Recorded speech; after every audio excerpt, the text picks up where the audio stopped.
अनहोनी। राजा मंगल सेन नाम का राजा पृथ्वीपुर राज्य पर राज करता था। मंगल सेन को अपने बगीचों में घूमने का बड़ा ही शौक था। उसे जब भी समय मिलता वह अपने बाग बगीचों की सैर करने को निकल जाता। प्रकृति के बीच में समय गुजारना उसे बड़ा ही अच्छा लगता था। एक दिन वह जब अपने शानदार बगीचे की सैर कर रहा था तो उसने देखा कि एक बारहसिंगा उसके बगीचों में घुस आया है और वह इधर उधर दौड़कर बगीचे में लगे हुए फूल पौधों को तहस नहस कर रहा था। राजा को अपने बगीचे के पौधे और फूलों से बहुत ही लगाव था। ये दृश्य देखकर राजा आग बबूला हो गया। राजा मंगलसेन ने तुरंत अपने सैनिकों को आवाज लगाई कि वह बारहसिंगा को पकड़े और राजा खुद भी बारहसिंगा का पीछा करते हुए दौड़ने लगा। बारहसिंगा बगीचे से बाहर आ गया और राजा ने भी उसके पीछे अपना घोड़ा दौड़ा दिया। मंगलसेन बारहसिंगा का पीछा करते करते अपने राज्य की अंतिम सीमा तक आ गया, परंतु वह बारहसिंगा को ना पकड़ सका। उछलता कूदता बारहसिंगा उसकी आंखों से ओझल हो गया। अब राजा मंगलसेन थक चुका था, उसकी वहां से आगे जाने की इच्छा नहीं हुई, तो वह वहीं पर रुक गया। मौसम बहुत ही गर्म था और राजा को प्यास भी लगने लगी। उसने नहाने की सोची। जब वह नहा रहा था तो एक चोर उसका घोड़ा और कपड़े लेकर भाग गया। चोर अपने पुराने कपड़े वहीं पर फेंक गया। राजा के लिए अब बहुत ही खराब हालत हो गई थी। अब वह क्या करता कि अपने महल में वह वापस कैसे लौटे, क्योंकि बिना घोड़े और बिना कपड़ों के लोग उसकी हंसी उड़ाएंगे। राजा ने वहां पर पड़े हुए चोर के पुराने कपड़े पहन लिए और अपने पड़ोसी राज्य को घूमने के विचार से राज्य की सीमा को पार करके दूसरे राज्य में चला गया। बहुत दूर तक राजा मंगलसेन चोर के कपड़ों में घूमता रहा। तभी उसकी नज़र झाड़ियां में चमकती हुई एक वस्तु पर पड़ी। राजा ने तुरंत वह वस्तु उठा ली। यह वस्तु चमकता हुआ एक मोतियों का हार था, वह भी बहुत ही कीमती मोतियों का हार। राजा सोचने लगा, भगवान का लाख लाख धन्यवाद, जो यह मोतियों का हार मुझे मिल गया। अब मैं अपने लिए नए कपड़े और एक घोड़ा खरीद सकता हूँ। चलो चलकर इसे बाजार में बेचने की कोशिश करता हूँ। चलते चलते वह पड़ोसी राज्य के बाजार में जा पहुंचा।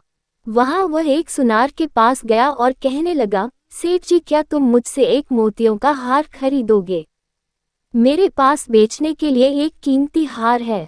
मैं एक नदी पार कर रहा था तो मुझे वहां पर यह हार मिला। सुनार बोला, दिखाओ तो कैसा कीमती हार है। राजा मंगलसेन ने वह हार सुनार को दिखाया। हार को देखते ही सुनार चिल्ला पड़ा, अरे चोर, इसको तुमने कहाँ से चुराया?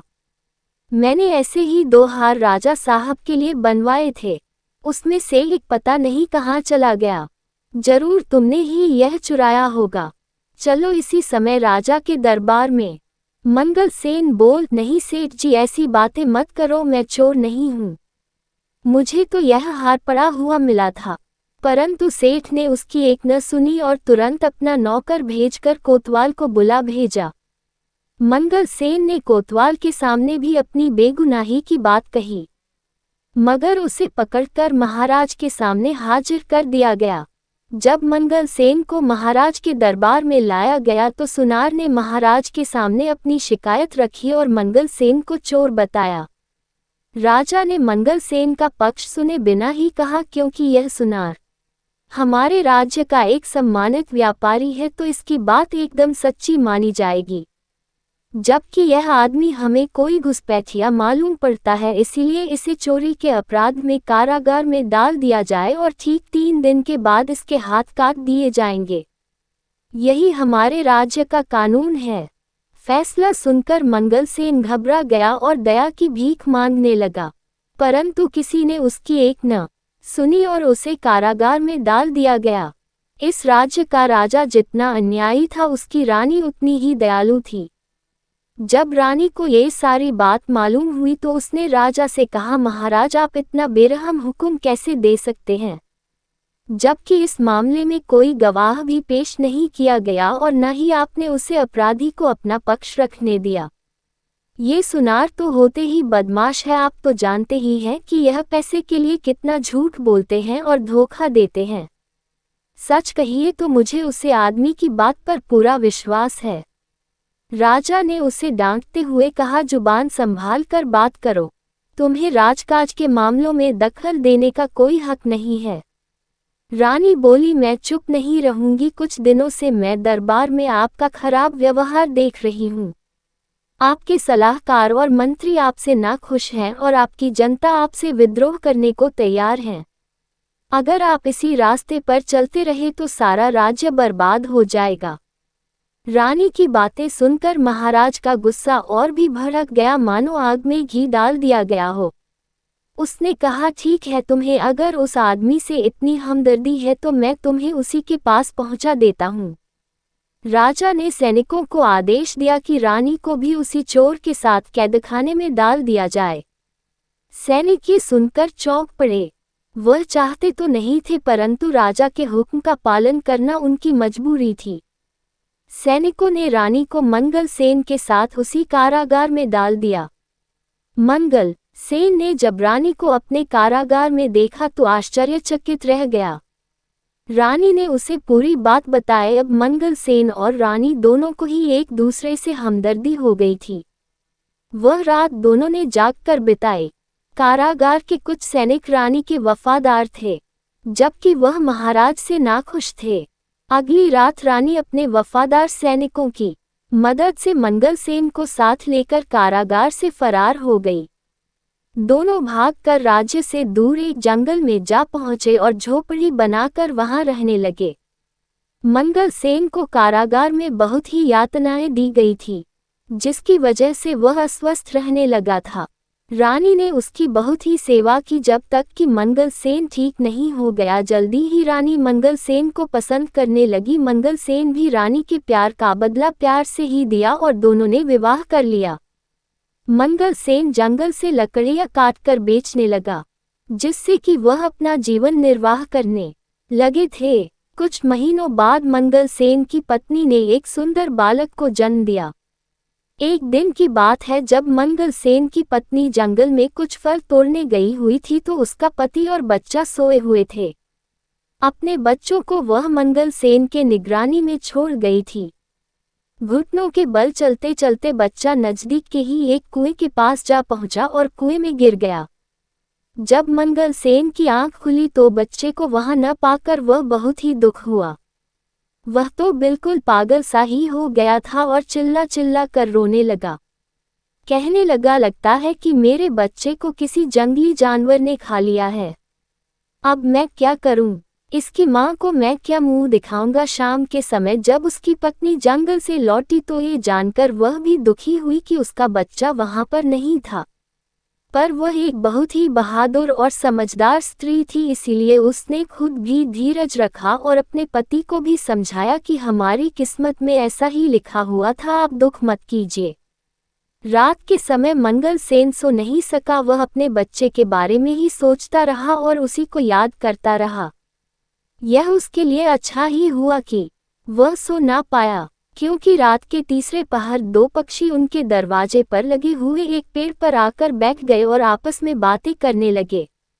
एक पक्षी ने कहा, दोस्त देखो दुनिया में कितनी मुश्किलें हैं, जरा देखो इस आदमी के साथ क्या हुआ। इसको अपना देश छोड़ना पड़ा और बेचारा दूसरे देश में भिखारी की तरह रह रहा है, जहां उसकी बड़े अन्यायपूर्ण ढंग से सजा दी गई और अब यह अपने सुंदर से बेटे के दुख में परेशान भी है। इसका बेटा कल दोपहर से ही इस कुएं में गिर गया था। दूसरा पक्षी बोला, इन बेचारे लोगों को क्या क्या परेशानियां उठानी पड़ी, क्या इनके लिए कुछ किया नहीं जा सकता? हाँ, किया जा सकता है। अगर मंगल सेन इस कुएं में कूद जाए तो वह आसानी से अपने बच्चों को बचा सकता हूँ, क्योंकि वह बच्चा अभी भी कुएं में जिंदा है। राजा मंगल सेन ने उन दोनों पक्षियों की बातें सुनी तो उसे सुनकर बड़ा ही आश्चर्य हुआ और खुशी भी हुई।